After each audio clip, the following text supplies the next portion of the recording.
बाजीलाल से यह भी कह दीजिएगा कि हम उनके लिए नहीं, आपके कहने पर रुके। आपके कहने पर हमने अपने विचार बदले हैं, लेकिन हम केवल इसलिए यहाँ रुकेंगे क्योंकि हमें लगता है कि हम आप पर भरोसा कर सकते हैं।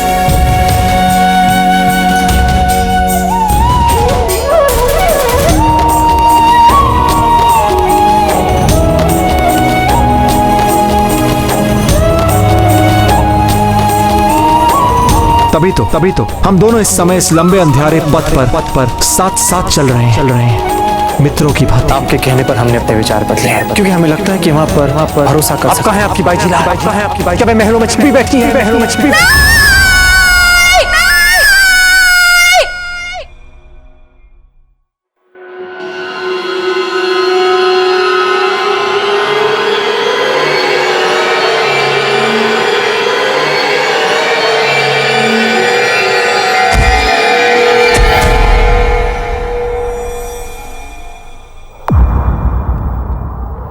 यदि कोई संदेशा नहीं आया तो मंगवाइए धमन सिंह जी।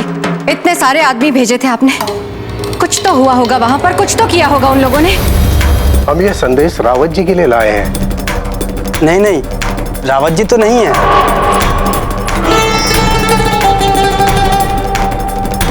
वे तो बाहर गए हुए हैं पंडित जी। कुंवर प्रताप के मित्र चक्रपाणी के पिताजी हैं। पता तो लगा ही कर क्या रहे हैं यहाँ पर। ये बहुत महत्वपूर्ण संदेश है, हम इसे रावत जी के हाथों में ही देंगे। प्रणाम पंडित जी। प्रणाम। लगता है राज के शिष्टाचार भूल गए हैं आप। पंडित जी हैं ये, पहले आदर के साथ इन्हें बैठने के लिए कहना चाहिए था और फिर सम्मान सहित जलपान पूछना चाहिए था, और उसकी जगह आप चले जाइए यहाँ से। राणा जी, ऐसी कोई बात नहीं है, हम तो बस रावत जी के लिए संदेश लेकर आए थे, उन्हीं को देना है बस। पंडित जी। प्रणाम पंडित जी। आपने कब से रावत जी के लिए संदेशा लाना जाना आरंभ कर दिया?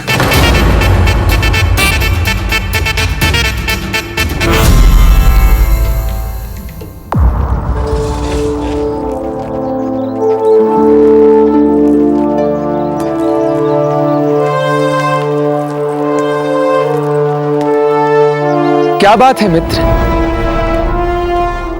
किसे खोज रहे हैं आप?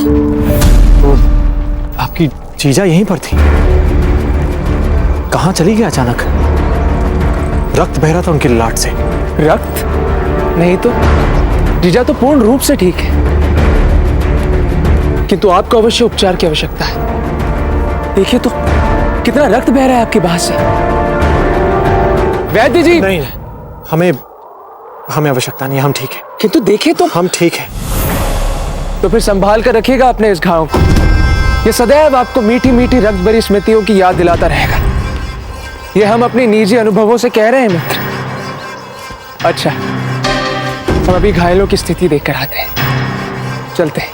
जी।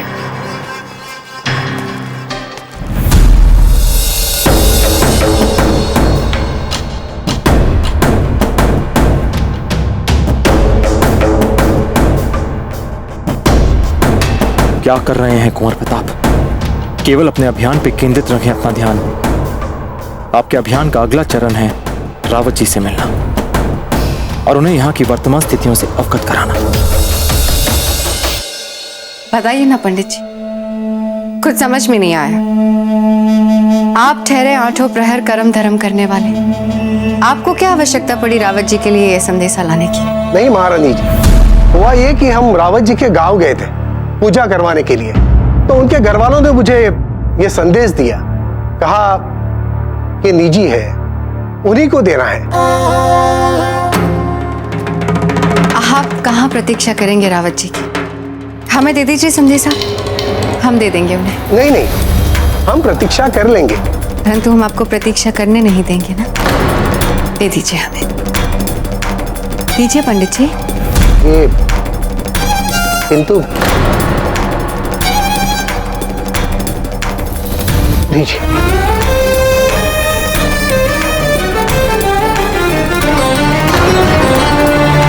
भाई जी, ये क्या कर रही हैं आप? रावत जी का संदेश ऐसे नहीं खोलना चाहिए। ये शिष्टाचार के विरुद्ध है। हो सकता है कि इसके अंदर उनके लिए अत्यंत व्यक्तिगत सूचना हो। क्षमा कीजिए राणा जी, परंतु ऐसा भी तो हो सकता है कि इसमें कोई तुरंत ध्यान देने वाली बात हो सकता है उनका परिवार कोई संकट में हो। नहीं नहीं, कोई संकट नहीं है उनके परिवार पर। या आप कैसे कह सकते हैं पंडित जी? यदि कोई संकट नहीं होता तो वे आपको नहीं चुनते ये संदेश पहुंचाने के लिए। फिर आप तो पंडित जी हैं, कोई गुप्तचर नहीं। मैं गुप्तचर? धीर भाई जी, आप ठीक कह रहे हैं। अगर आपको लगता है कि संदेश खोलकर पढ़ना चाहिए तो खोलिए आप संदेश। धन्यवाद राणा जी।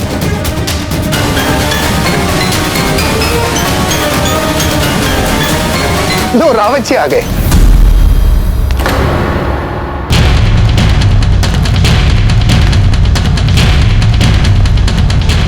प्रणाम रावत जी।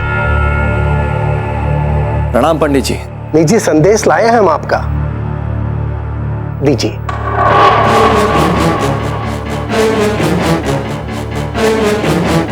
आपके घर से लाए, निजी, व्यक्तिगत।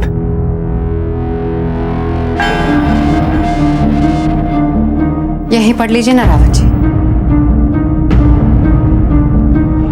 हम सब चिंतित हैं आपके घर से आए इस अप्रत्याशित संदेश को लेकर। बाकी जैसी आपकी इच्छा। वैसे धीर भाई जी बिल्कुल ठीक कह रही हैं। हम भी जानना चाहते हैं कि आपके परिवार में सब कुशल तो हैं? हाँ रावत जी, पढ़ लीजिए ना। जी।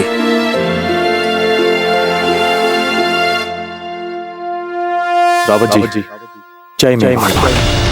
आगे बिजोलिया का समाचार यह है कि बिजोलिया पे अफगानों के आक्रमण का भयंकर संकट मंडरा रहा है।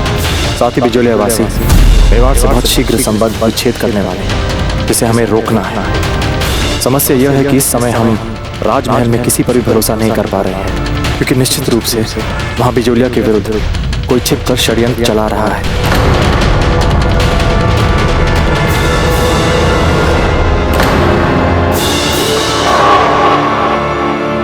हमारा आपसे तुरंत मिलना बहुत आवश्यक हो गया है।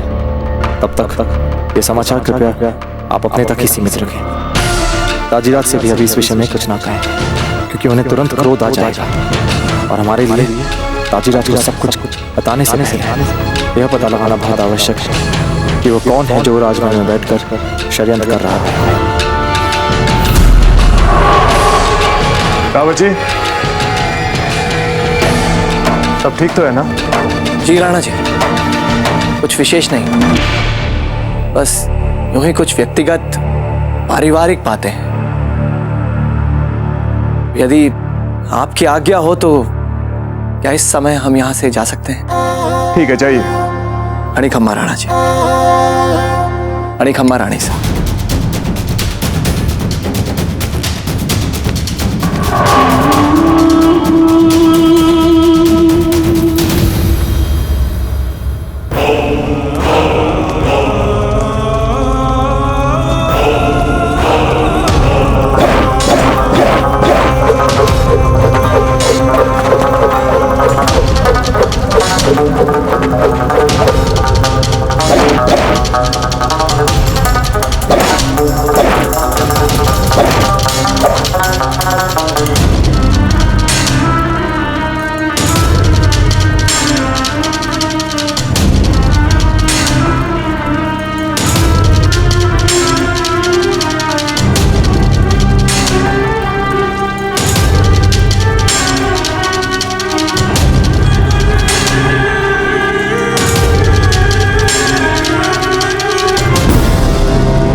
एक काबिल जंगजू को बादशाह खान ऐसे पहचान लेता है जैसे एक चालाक शिकारी अपने शिकार को। इसलिए हमारे सामने बेवजह करतबबाजी दिखाने की कोई जरूरत नहीं है। इसका हम पर कोई असर नहीं पड़ने वाला। खुद तो अदमना दिख रहा, हमें पैंतरे दिखा रहा।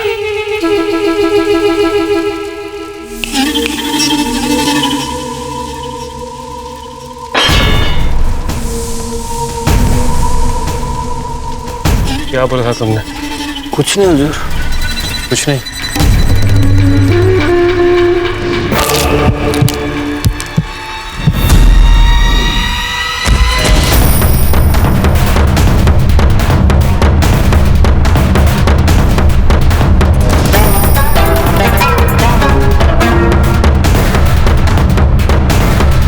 बादशाह खान,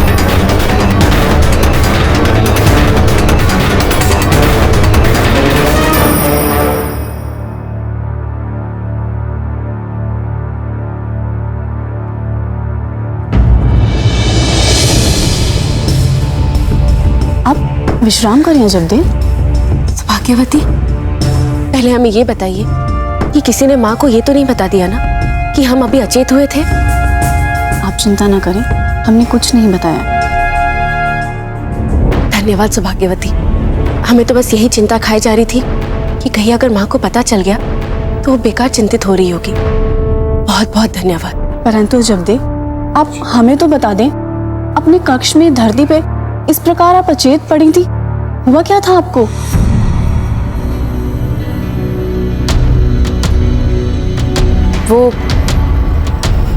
वो कुछ नहीं। वो युद्ध के वजह से साधारण थकावट होगी, बस, और कुछ नहीं। आप जाकर सबको यहाँ बुला लाइए, हमें बहुत से काम करने बाकी है। जी।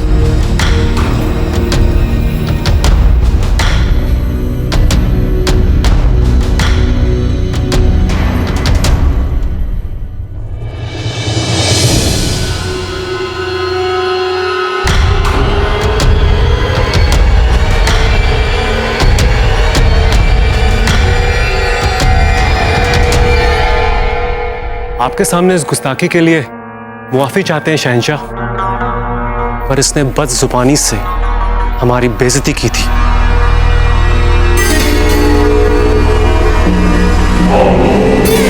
शुक्रिया। तुम आओ। शहंशाह, हम देख क्यों रहे इतनी तवज्जो से? आखिर है ही क्या ये? एक बेवकूफ अफगान सरदार? ये कोई मामूली अफगान सरदार नहीं है नासिर। ये मरहूम शम्स खान का बेटा है, जो प्रताप से हर कीमत पर अपने वालिद की मौत का बदला चाहता है।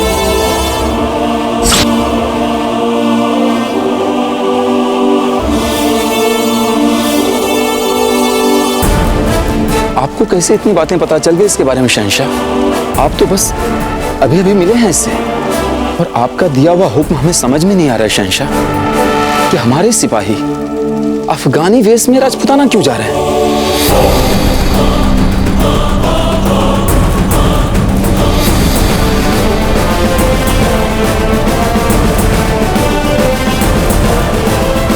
सब समझ में आ जाएगा नासिर।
खड़ी खम्मा बाबूजी राज।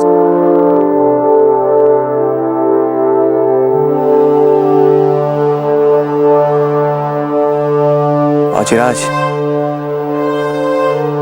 लगता है अपनी इस तलवार को मांझने के अच्छे अवसर प्राप्त हो रहे हैं आपको इन दिनों बिचौलिया में। रावत जी, यहाँ की चिंता मत कीजिए, वहां सब कुशल तो है ना? जी बाबूजी राज, किंतु आपने अपने पत्र में जो लिखा था कि बिचौलिया अलग क्यों होना चाहता है मेवाड़ से? कि आज बिचौलिया का बच्चा बिचौलिया के प्रति मेवाड़ की उदासीनता से दुखी है। पिछले 6 मास से लगभग हर पखवाड़े भेजा है हमने संदेश, और आज तक हमें एक भी उत्तर नहीं आया। इसीलिए अब हमारे पास अफगानों से लड़ने के अलावा और कोई दूसरा विकल्प नहीं है। कुछ हमारी भूल और कुछ उनके नेतृत्व के कारण। बिचौलिया का नेतृत्व यानी बलवंत? जी नहीं, बाईजीलाल। ये बाईजीलाल कौन है? बाईजीलाल, जिनको बिचौलिया अपना सर्वस्व मानता है। वो अजबदेही है।